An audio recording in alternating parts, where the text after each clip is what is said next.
Hi. Today we'll be taking a deep dive into Emile Durkheim's famous work, Suicide: A Study in Sociology. In this book, Durkheim attempts to take account of the social factors influencing rates of suicide. This book also represents the first methodological study of a social fact, one of the key concepts in modern sociology. In Durkheim's day, suicide was not considered to be a social problem, but rather an individual one.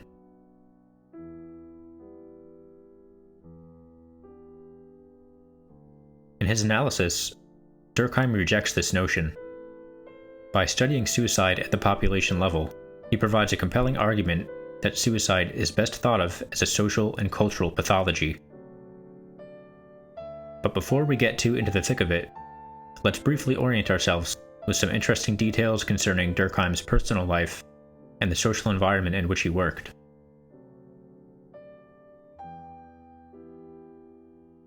Emile Durkheim was born in 1858 into a French Jewish family in the Lorraine region of France. His family was deeply religious, and his father was a prominent rabbi. Young Durkheim was quick to grow wary of religion, deciding at an early age to embrace secularism rather than follow in his father's footsteps. He remained close with the Jewish community throughout his life.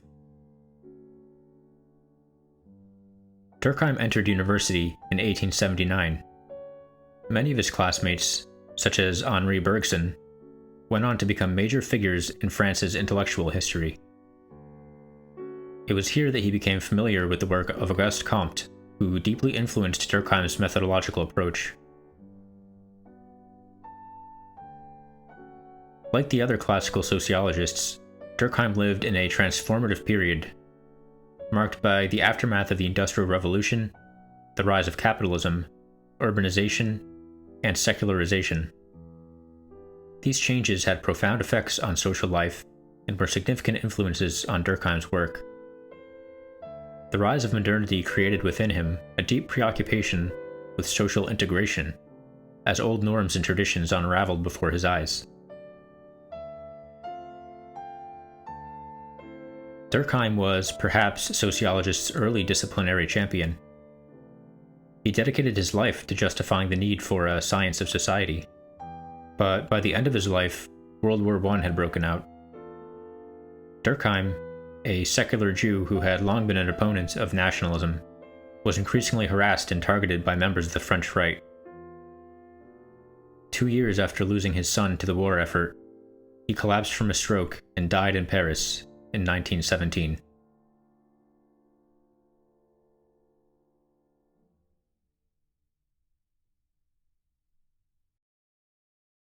Durkheim's work in suicide is based on social statistics and quantitative analysis, and as such, it is a classic early example of the positivist approach to sociology, as pioneered by Comte. Similarly to Hume, positivists believe that knowledge should be derived from direct observation. They emphasize the collection of empirical data through sensory experience and measurement. Positivists, however, are uniquely committed to the use of quantitative methods. They believe that quantifiable data provides more reliable, reproducible, and precise information.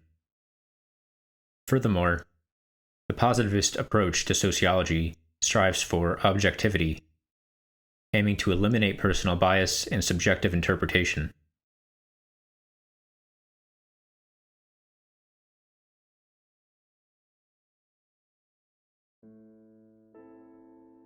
This stands in stark contrast to the Weberian anti-positivist approach to sociology.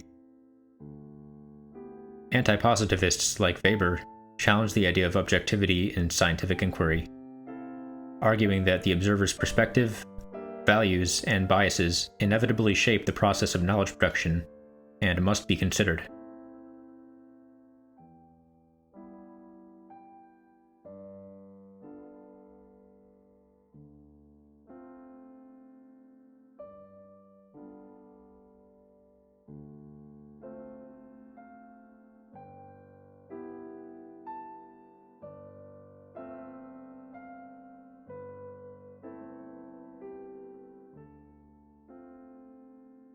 Durkheim defines suicide as death resulting from an act carried out by the victim himself, which he was aware would produce this result. In the first part of the book, Durkheim takes on the widely held view that suicide is primarily an individual and psychological phenomenon. He begins by examining various extrasocial factors traditionally associated with suicide, such as mental illness, climate, temperature, and inherited traits. Durkheim proceeds to statistically demonstrate that these factors do not provide sufficient explanation for the observable differences in suicide rates between different regions and populations. For instance, he shows that suicide rates are not higher in warmer months, as would be expected if climate significantly influenced suicide. In his own words, "Everywhere the difference between spring and summer is very slight for suicides, but very high for temperature. In France, the difference is 78% for the one and only 8% for the other. In Prussia, it is 121% and 4%.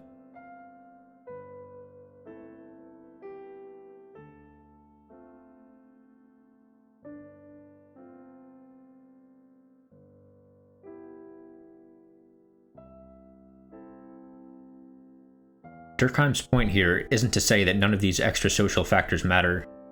Climate, mental illness, and genetics can still play a role in suicide rates. His point is to demonstrate that these factors alone fall short of explaining instances of suicide. This justifies the analysis carried out in the subsequent sections.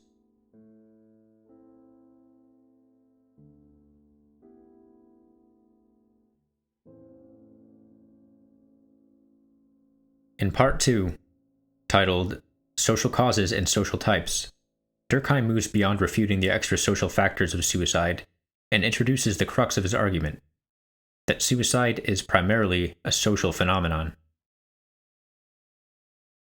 This section is dedicated to the exploration of various social causes that Durkheim believes are the primary contributors to suicide rates. Importantly, Durkheim presents the concept of social integration here. For Durkheim, this is the degree to which an individual feels connected or integrated into society. According to Durkheim, the level of social integration significantly impacts the likelihood of an individual committing suicide.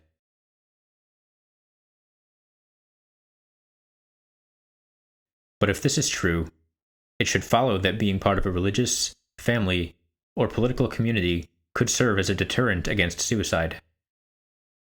In order to scrutinize the role of family in marriage, Durkheim introduces a preservation coefficient, which measures the difference in suicide rates between two given groups, with a higher preservation coefficient indicating fewer suicides.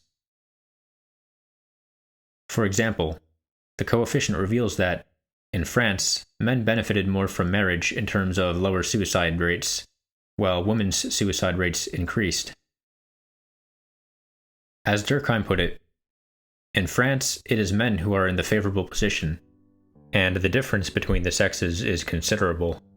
For married men, the average is 2.73, while for married women it is only 1.56, or 43% less.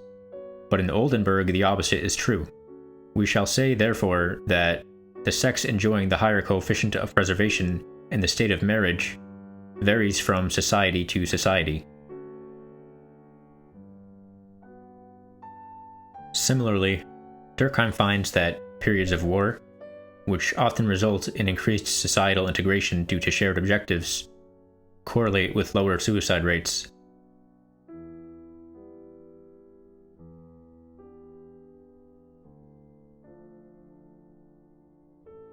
Durkheim identified 4 distinct types of suicide, each relating to various levels of social integration and regulation.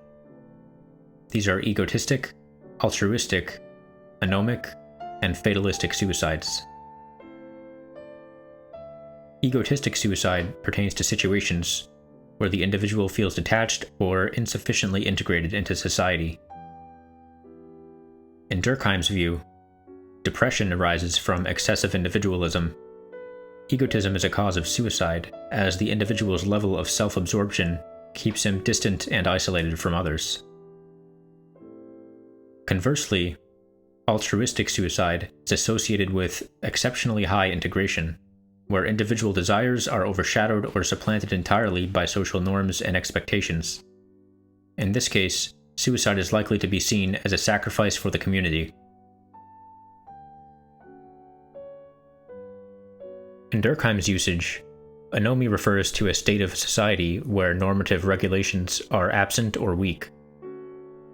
It's a condition characterized by the decay of social norms, activities, and standards that typically guide and constrain individual behavior. For example, the breakdown of old traditions or the collapse of religious and political ideologies.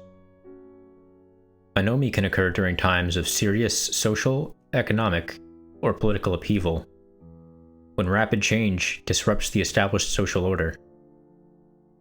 This would have been the case during Durkheim's time, an era when industrialization and the rise of the nation-state were rapidly reconfiguring social identity and economic life.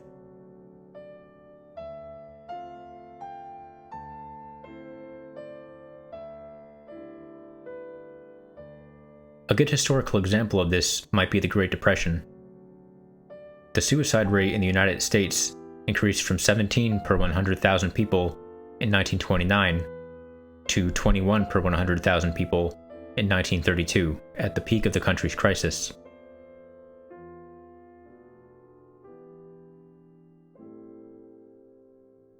Such changes can lead to confusion and uncertainty, as the standards that previously guided behavior no longer seem applicable or relevant, causing individuals to feel disconnected, disillusioned, or devoid of any purpose.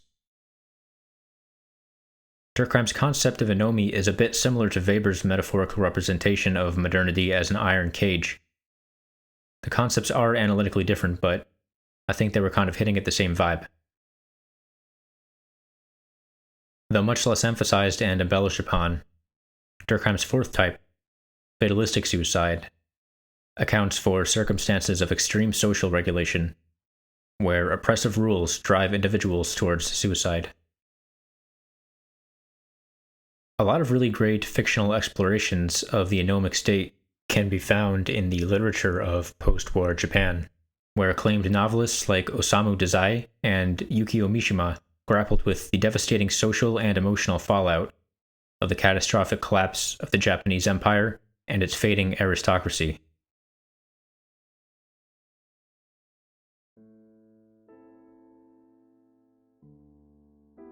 In the final part of the book, titled On Suicide as a Social Phenomenon in General, Durkheim engages us in a more macroscopic discussion of suicide.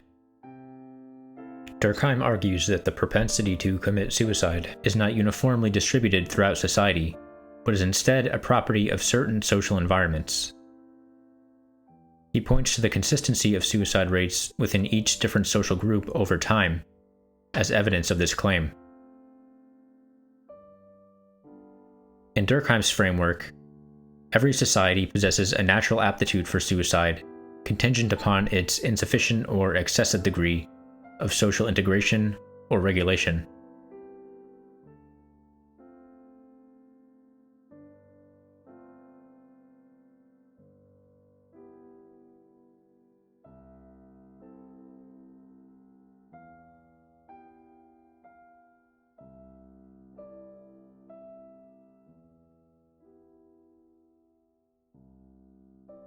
Durkheim believed that society possesses emergent moral forces, which are irreducible to and exercise force over individuals. As he puts it, when the consciousness of individuals, instead of remaining isolated, becomes grouped and combined, something in the world has been altered. Naturally, this change produces others. This novelty engenders other novelties. Phenomena appear whose characteristic qualities are not found in the elements composing them. Some groups are more or less susceptible to these forces, contingent upon their varying levels of social integration or regulation. For example, the force of altruism in the army depends on the role of the military in the larger civilian population.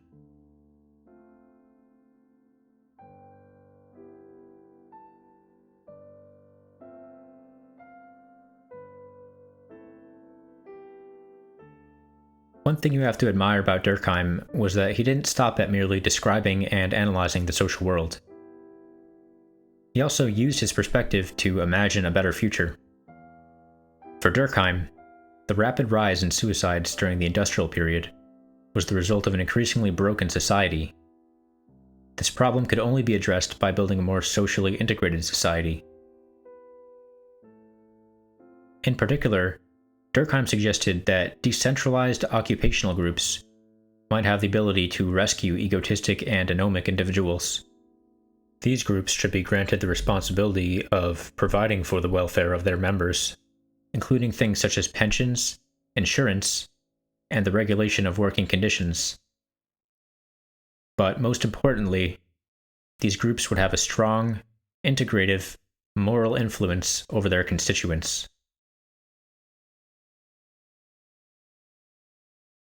Durkheim's solution can sound a little confusing, but to me, this essentially seems like a more decentralized or guild-based approach to social life and welfare provision, centered around one's occupational status rather than geography or blood, yet comfortably and inevitably beneath the unifying authority of the nation-state. For Durkheim, the nation-state is too remote and too detached from the individual to properly regulate his social or moral life.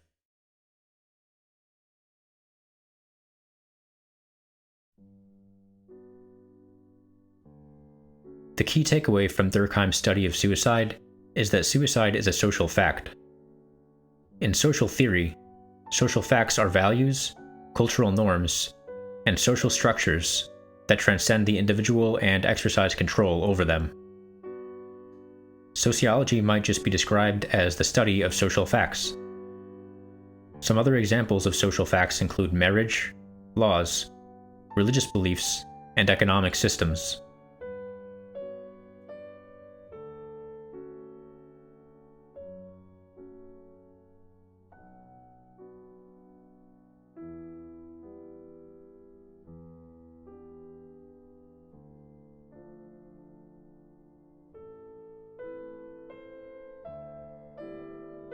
That said, Durkheim's study of suicide has been criticized in recent decades.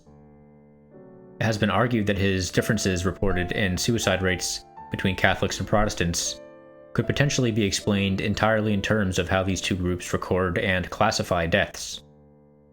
The threat of data bias remains a central and potentially intractable problem for quantitative social scientists today. Still, Durkheim's work on suicide remains a classic. His concept of anomie has caught on quite well, probably because a lot of people in modern society still resonate with that feeling. There is ample evidence that Americans are currently facing a period of social disintegration. Rates of suicide have been steadily increasing for decades, and there is a vast body of scholarship, best exemplified by Robert Putnam's modern classic, Bowling Alone, dedicated to defining and characterizing what appears to be a decay of American communal life. In addition, in the Western world, more people than ever seem to be living alone today.